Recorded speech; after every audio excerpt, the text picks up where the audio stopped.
Hello everybody, here with another video, this time about Austrian opening technique, or Austrian opening theory.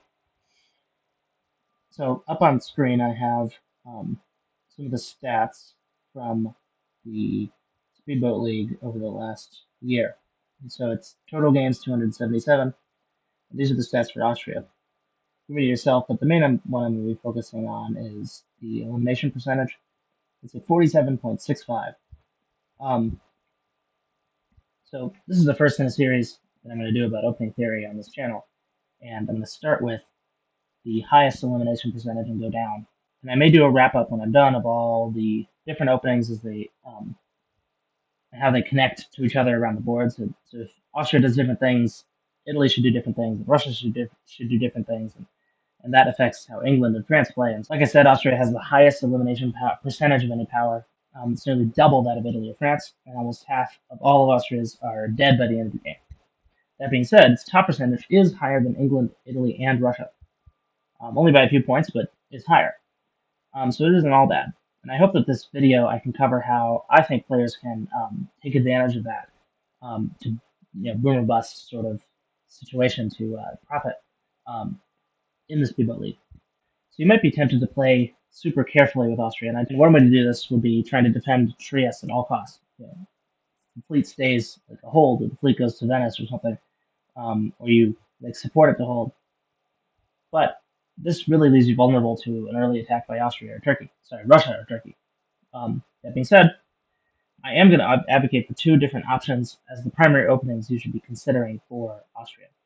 I prefer one, but the other one is still really viable.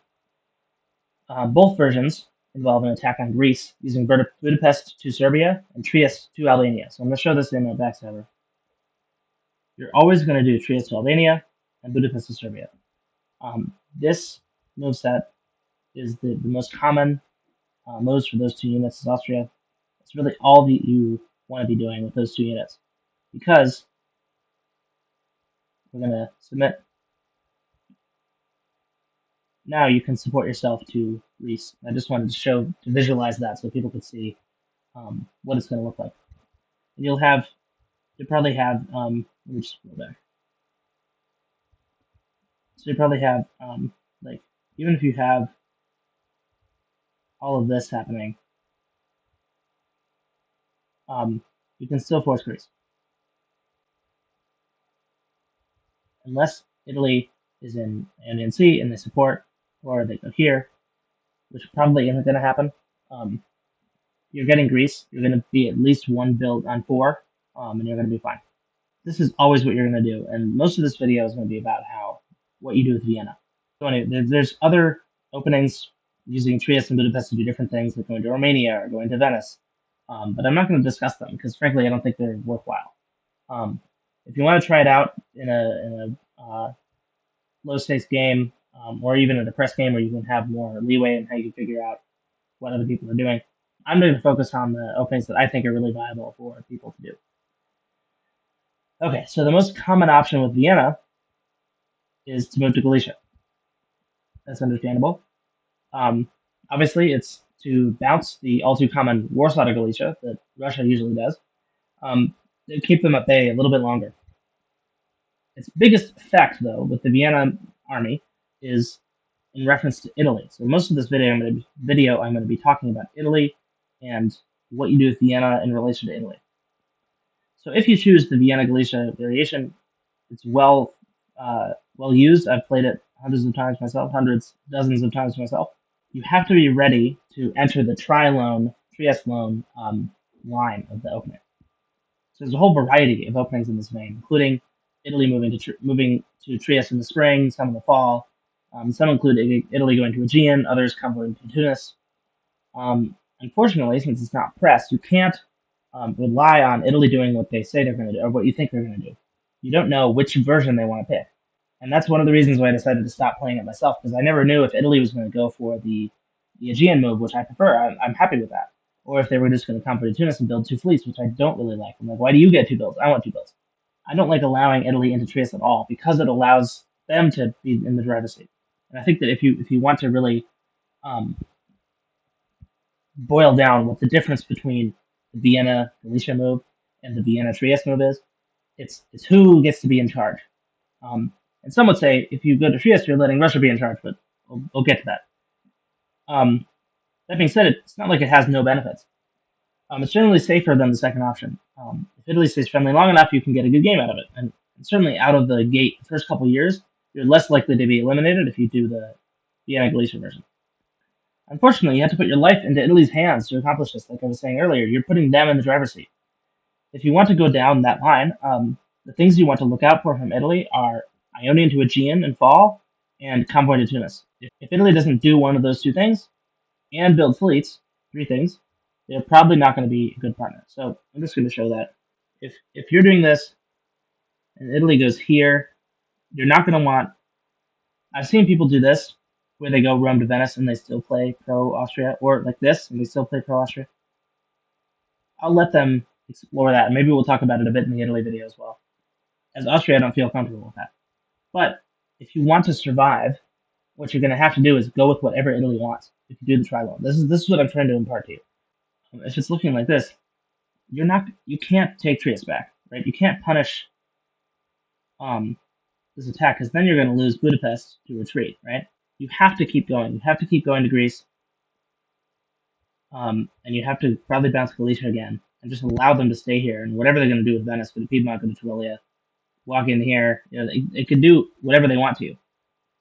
And that's why I don't like this option. However,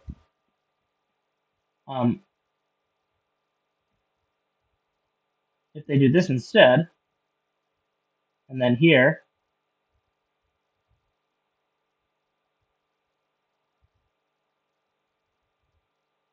I'm just putting in dummy orders, try to bounce, maybe they go here.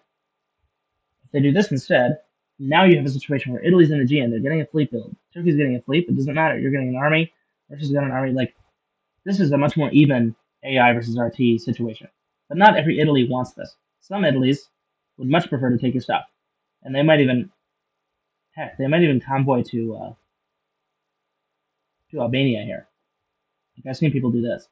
And now what are you gonna do? Like, it's just not a good situation. So, in my opinion, there's too many things that can go wrong. We'll go back to this. There's too many things that can go wrong with the Vienna to Galicia option. I suggest the following opening instead. Use Vienna to block Italy out of Trieste. And now if Italy goes for the standard version of the trilogue, they get bounced out. Your fall moves are going to look something like this. And now, this is the worst case. So, Russia's in Galicia. You're going to have potentially, but what you're going to have to make a guess with Budapest and Vienna and hope that Italy believes you, and goes away from Trieste. So, if you end up with events here, they go to Turelia, they convoy to Tunis. If you end up with a situation like this, you've got two builds, Italy has one build. This is the situation you want. This is what you're looking for with the Trieste opening. But if we go back to spring again, and you end up with a northern Russia, which is becoming more common these days, now you're really in good shape. You can go to Trieste again. You can go to Galicia. You can go to Greece. Greece is all but guaranteed. Italy can't go to Trieste again. They can't take it. And this happens, I believe, in approximately 50% of cases where you're in this situation. Russia doesn't even go to Galicia.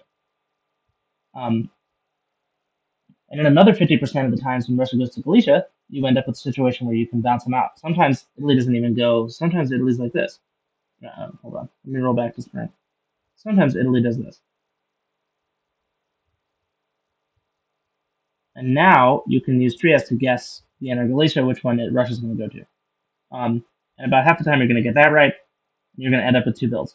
And even if you don't, Russia's here. Now at least you have a situation where you know who your enemies are. You don't have to worry about... So you get a build, and you can just kick Russia out. And you now at least have a situation where you don't have to worry about what's Italy going to do. Are they actually working?